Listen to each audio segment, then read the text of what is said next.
যে বিজেপির একজন মুখ্য সংগঠক এবং মুখ্যমন্ত্রী এই কুলাঙ্গারে বলছে বাংলাদেশে নাকি বাংলাদেশ নাকি দখল করবে। তাহলে শুনুন, তার ভিডিওটা শুনুন, তারপর দুইটা কথা বলি।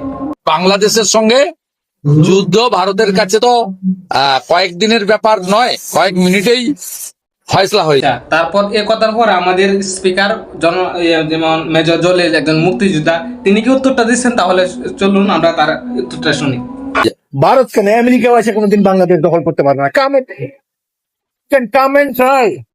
27 বছর বয়সে একটা মুক্তিযুদ্ধ করেছি, 81 বছর বয়সে আরেকটা করবো ইনশাল্লাহ। বাংলাদেশ কেউ দখল করতে পারবে না, আমাদের তো ইয়ং ফোর্স আছে।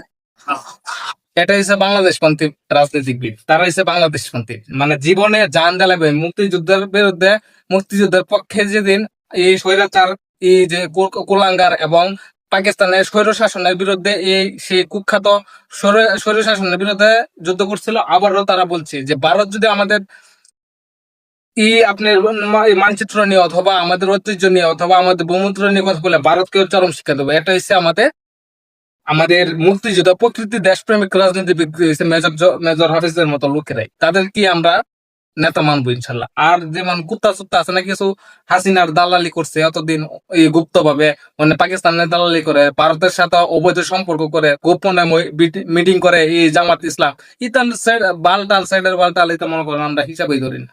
আমরা হচ্ছি প্রকৃত দেশপ্রেমিক যারা, তাদের পক্ষে আছি।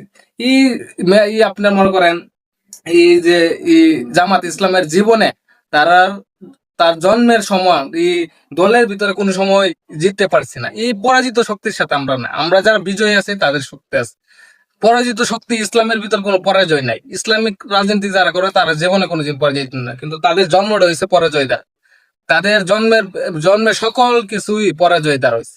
আমরা তাদের কাছে না। আর যদি মনে করেন ভারতের কুলাঙ্গাদের বলি যদি আয়েন, তাহলে বাউন বাইরে দিয়ে আয়েন, বাউন বাইরে দিলে বাউন বাইরে বেড়াইতে আপনারা বোঝা দিব না যে বাংলাদেশ কি জিনিস, আপনারা সব সিরা রেখে দিব না। যে না, ভিডিওটা আইলে আপনার বাউন বাইরের দিকে আইন।